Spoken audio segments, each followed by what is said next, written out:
On this episode of Nerd Talk, we talk Hollywood dumpster juice. You're making hot dumpster juice. A teenage boy gets hit with a Christmas ornament while swinging a lightsaber. And Key talks about doing an OnlyFans Might be starting page. a fans only. Fans only. We're going to travel. We're going to go to different comic book stores, interview different people, different nerds, different walks of nerds. It's going to be a traveling show. It's going to be a nationwide show and worldwide. We have a few people outside the country. So, with that being said, we're going to start off with the state of Hollywood. The actual state of Hollywood. Hollywood has a condition. And the condition I'm going to say it has is it blames everyone else for being elite while it is elite itself.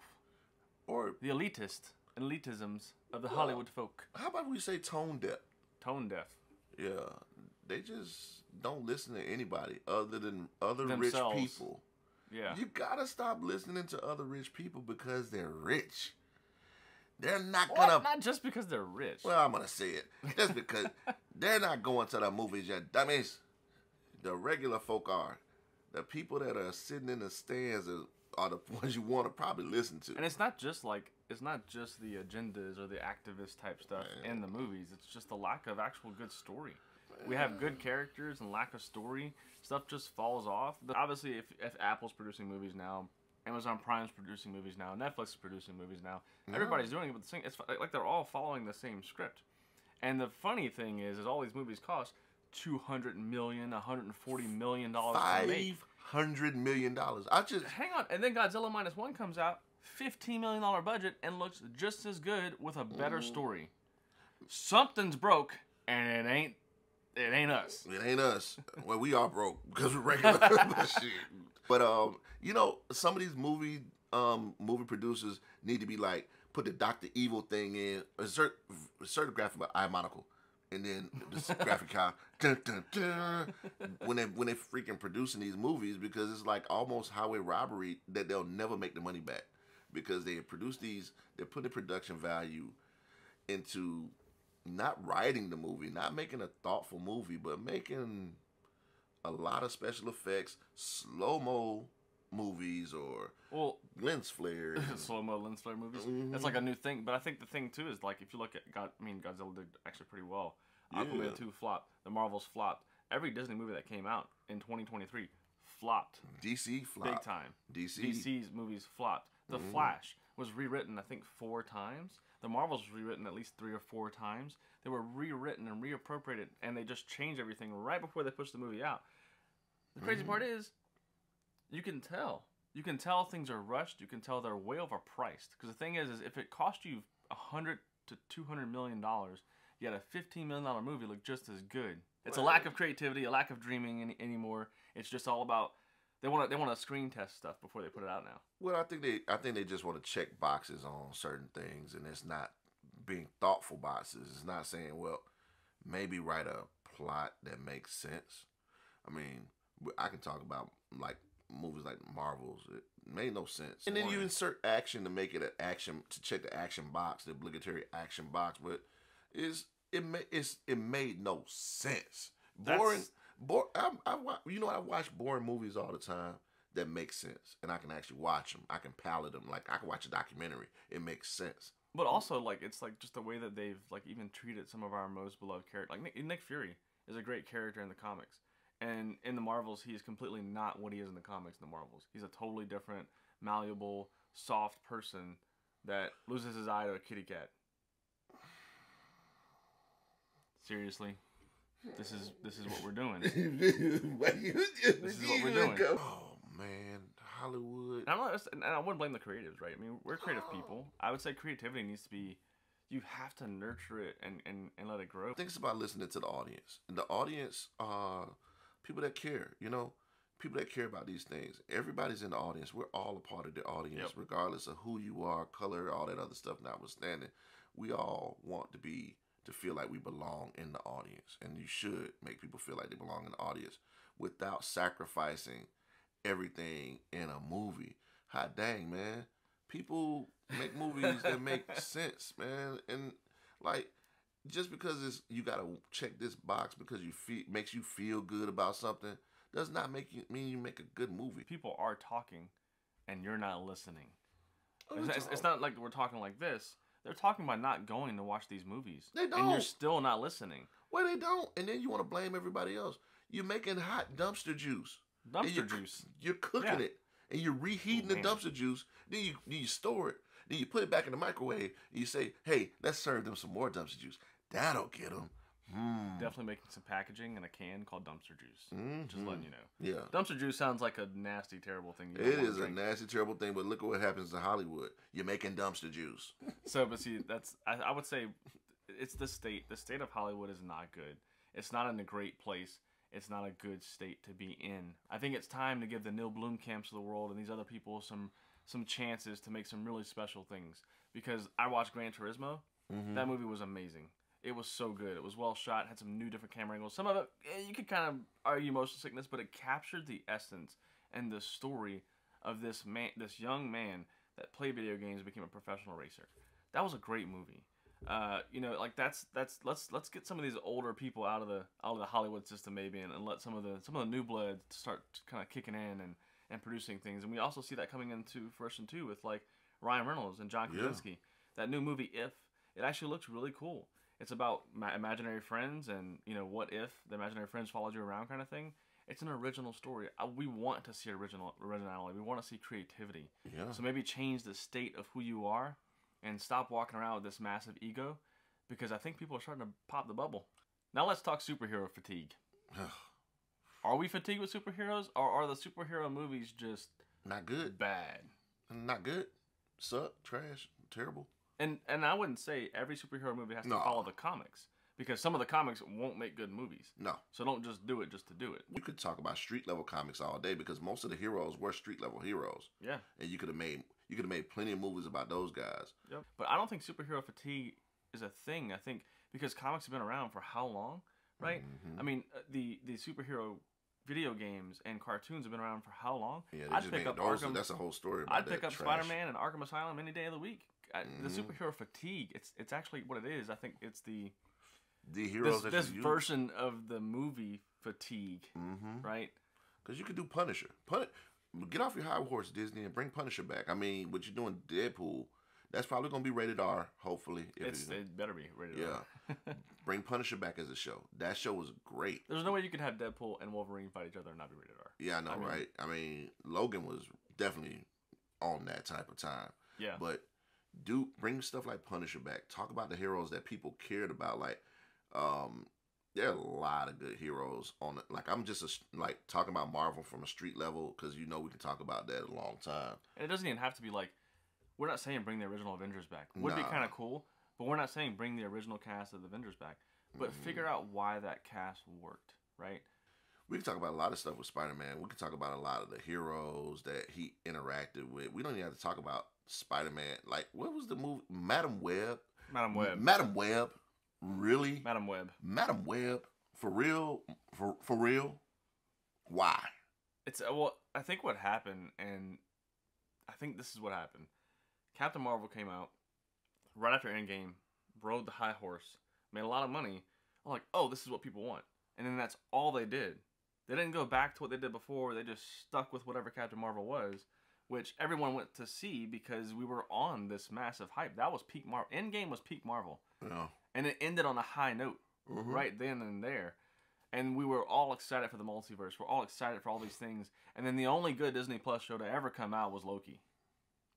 That's for Marvel. True. So that's real. We're sitting here and we're going, hey, She-Hulk.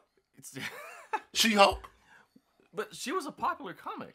She was a really popular comic book character, but you changed her story. You had to, man, I don't want to see an animatronic She-Hulk twerking on no screen, man. Like, that was hot trash. That was terrible. Just damn terrible. No She-Hulk, no. No. Let's not do that. No. So I would not say we have a superhero fatigue. Nah. It's like a thing going around the internet right now. Superhero fatigue. I don't think we have a fatigue of superheroes. We love superheroes. Yeah. I have superheroes on my walls. Right? Yeah. I think we collect superheroes. You have an entire wall of DC superhero figures. Yeah. We're not tired of superheroes, Hollywood. We're tired of you. Making bad superhero movies. We're tired of you. So, fix it. Let's go for good stories. Let's go for great cinematographers. You know, let's do some good stuff. I mean, look at Black Panther, the first one. I know the art director, and he did some phenomenal stuff on that movie was amazing. Yeah. I mean, just make characters that people care about. I don't care if they don't like the scroll, whatever. It doesn't matter. Just make it so people care. And when people care, they probably will like it and give them something to overcome. We want to care. Yeah. Like, and someone even told me this too. They said, like, Marvel fans are kind of like the quiet fans. Like, we'll go, man, that was terrible, but we won't really speak up about it. Mm-hmm. DC's fans will cut a bit. Yeah. They're like, you messed it up. The funny thing is, though, they've been messing DC up for a long time. And I don't see any DC fans kind of going, you know what? I'm not going to watch the movies. Like, let's be honest. And I'm going to say this real quick. Zack Snyder cut was mid. Because all he did was pull a story from Josh Whedon, added a few little things, put it in 4-3. Was it better? Yes. Was it probably one of the better DC movies to come out? Yes. Yes. Was it still mid? Yes. He wants to call it mid, and I get why he calls it mid, and I like it.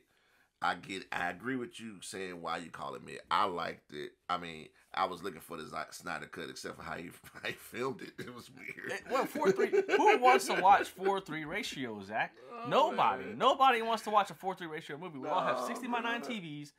But here's the other thing. Okay. It wasn't. I think the reason why so many people love the Snyder cut so much was because it was the only thing decent. Because that movie is probably like a 6 out of 10. It is not a 9 or a 10 out of 10. I say 7.5. Okay, we have a difference of opinion, and that's fine. But I would say the reason why everybody likes it so much is because it was the only. I mean, ever since you got Batman Begins, Dark Knight, those movies, right? That Batman trilogy, that was Christopher Nolan. That was really good. That was great. Right? Mm-hmm.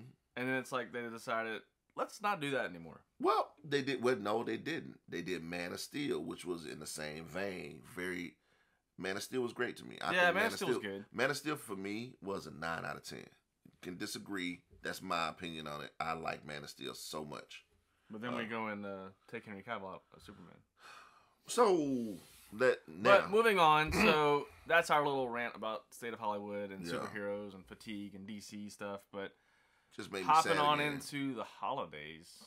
Happy holidays. Yes, happy holidays, because this will be after the holidays. Mm-hmm. Welcome to 2024. Because there's no way I'm editing this before New Year's. Or maybe a couple days after New Year's, you know, because there's New Year's fatigue. But, yeah, my holidays were good. Stayed home. Nice. With the kids. I got the Avengers Tower Lego set. And I got the Star Wars Venator Lego set as my Christmas gifts. But we had some good food. And just tried to relax and chill. That's what the holidays are about, being with people and just chilling. What'd you do? How were your holidays? Man, it was good, man.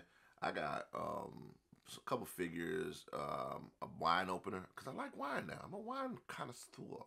So, I like that. So I'm going to do like this. Insert Dr. Evil glass, monocle. Yeah, so I'm going to get you like some, Yeah, so I'm looking at Key very differently right now. That's okay. I'm more of a bourbon and beer and cigar guy. I'm fancy. I'm fancy. So there you go. Scotch is fancy. Wine's just grapes. Well, that's all right. I'm gonna go to Aldi's and get my $5 wine and be happy every day. $5 wine. $5 wine. Box of wine. Them closet wine. You getting box wine? Box wine. Box wine, baby. Box wine Key. Box wine Key. That's my new nickname. That's something I can't get out of my head. or the worst would be like getting the wine in a can. No, box. Yeah, that would be bad. But Key. So now I got that. I got a couple of figures. I picked up cool John Wick figure I showed you downstairs. No need to do a review about it, but it's pretty damn cool. It'll be on camera soon. Yeah, probably. But man, just enjoyed the holidays, man. Didn't do a lot, which I wanted to do. Intentful about that. Intentful about just regathering, resetting. The hard reset on the holidays, man. Yeah, you have to rest. So, and resting doesn't mean sleep. Resting just means to slow down sometimes, hit a throttle, and chill. Be thoughtful. Think. Do some introspective. What'd you get? You got a John Wick figure, and what else? What did I? Oh shoot! I picked up a couple more DC Diamond Select. I really have Marvel. You got some Marvel. You got some Diamond Select Marvels. Yeah, I got some. You got Doctor Strange, Thor. Cap. The cap that you got. I've been really getting into those guys, the good Diamond Select stuff. So I think the next one I'm gonna get is Black Panther, obviously because one of my favorite heroes. And that's pretty much what my holidays is consistent of. Not too crazy.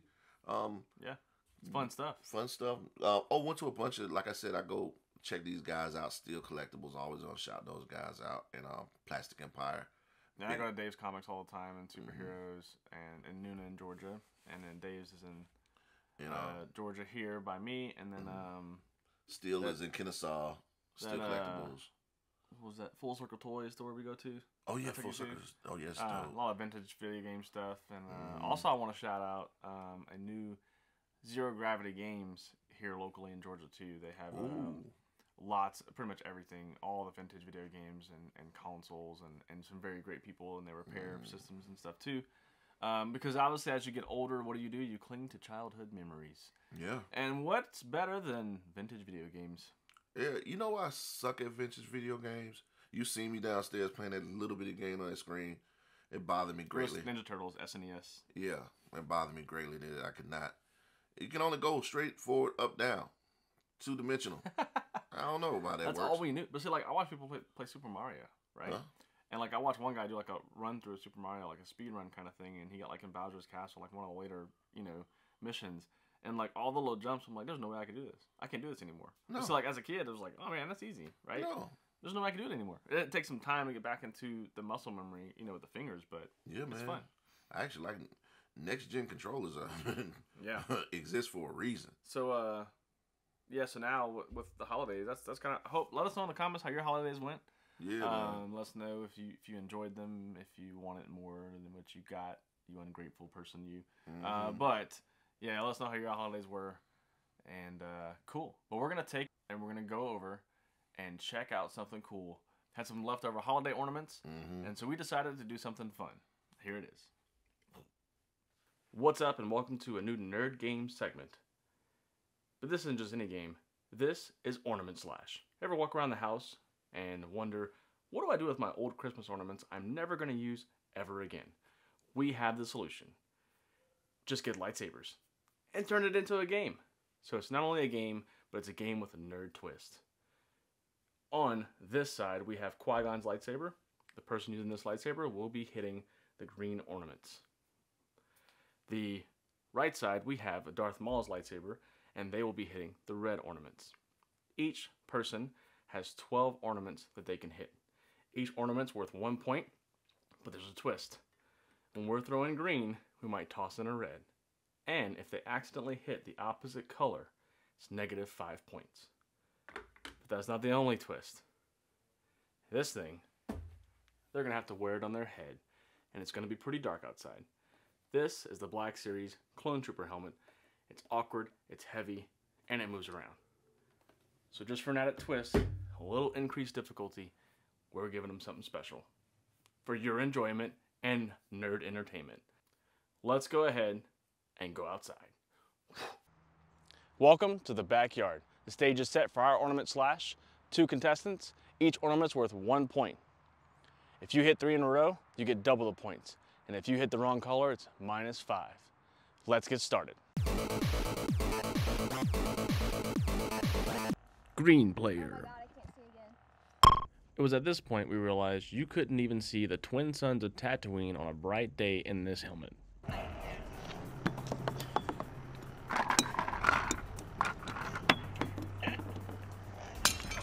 Oh, you broke. Oh. It's not red. No. The right ones don't break. Oh yeah. Ow. She can see.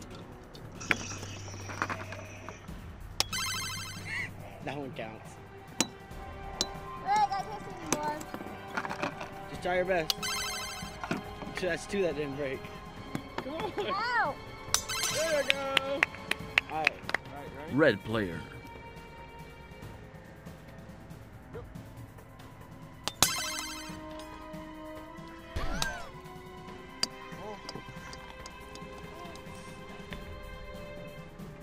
I wasn't ready. I can't swim.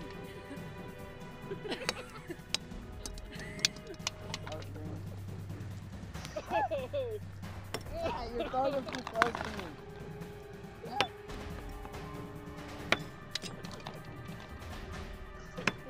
I just can't see. Game over.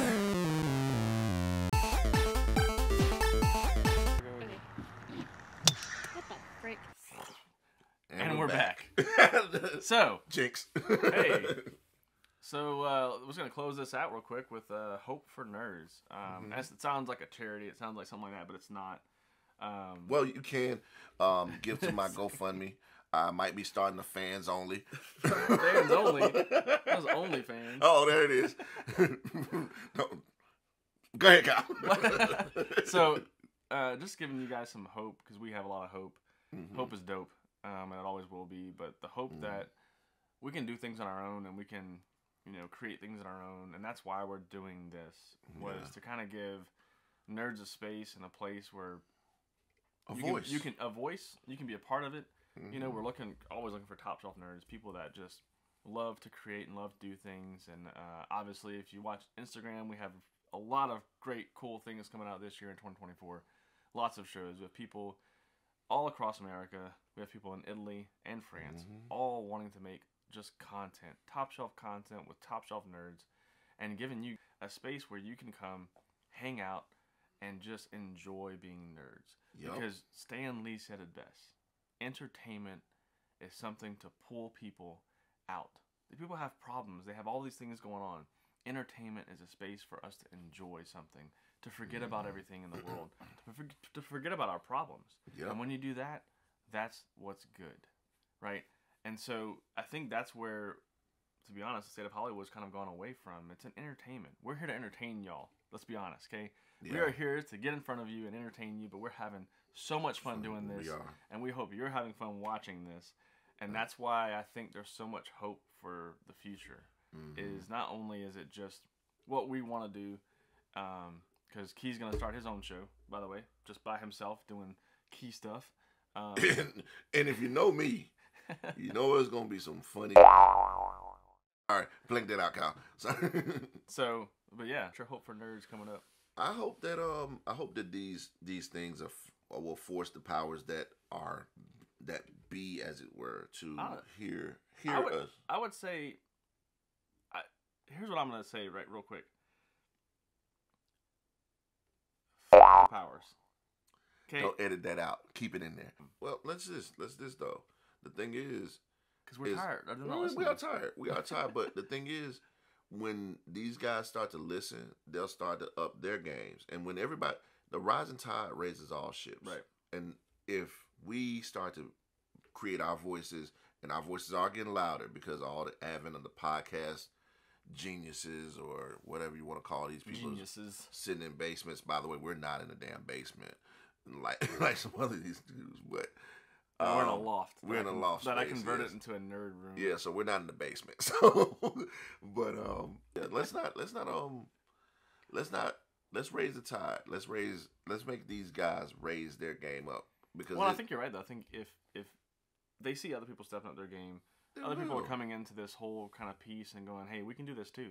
Right? Yeah, they'll step their game up, and they'll step their game up. But if everybody's doing right and everybody's doing their best work, then it's only good for us. Yeah, it's only better for everybody. If everybody's better, everybody's better. That's my thing. I'm kind of like, yo, make these guys dope. If these guys are dope, if this guy can make a movie for $15 million, then, or whatever the case may be, we've seen movies made for less than that, by the way. Oh yeah. Yeah, so I mean, our Darth Revan trailer would only cost $200 for the costume. Okay, so like at the end of the now, obviously we had equipment and stuff too that was purchased, but it's someone that we own. But at the end of the day, I think, we're here to make entertainment and quality entertainment and quality, because we do care about quality. And I think the only thing is we don't have the licenses and rights to some of these crazy, obviously big time things. Now, there are licenses out there that are public domain now that we can use, and we will. But there are some cool original content pieces, because that's what I think too. I think we're missing dreamers. Yep. I've seen a lack of dreaming around the world lately, and it's kind of really upsetting me. Well, not upsetting me, making me sad, because I just feel like dare to dream. And even Walt Disney said, if you dream it, you can do it. The thing is most people don't want to put the work in to do it. Well, it's anymore. work. It's work to execute. The dreaming is easy. The execution is the issue. People don't want to do the work to execute. That's the problem. Yeah. So. Or even learn how to execute. Yeah, but that's what we have hope for the future, right? We hope for nerd future. Like, you got to have some hope that people will want to put the work in, and I think that's where the gap is. The dreaming is easy. You can always dream. You got plenty of dreamers. Everybody's dreaming. That's what George Lucas said. He said, I said I had a story to tell. Right. Mm-hmm. This is where movies were. So I had to get from the story I wanted to tell to the movie I wanted to make. So he figured out what was in between. Instead of just like going, I don't know, I can't do this right now, right? Yeah. Even like it gets to that point where I think that's what I kind of want to encourage is if you're a creator, you're a dreamer. I never wanted to be on camera. I'm gonna be honest, right? I don't know if he ever wanted to be on camera either. But at the end of the day, we are. It's fun. Yeah. Right? And if you have a dream to create, to be a creator, to want to do these things, but you just don't know how, we want to help you. We want to help you get there. We want to help you create. We want to help you do anything and everything you've ever dreamed of and give you a space to do that in. And that's kind of why I'm really hopeful for the future. And we're not going anywhere. Whether this makes money, whether it doesn't, it's not about money for us. It's all about having fun, being nerds, and never growing up. Yeah. Well, never growing up in the right sense. Yeah.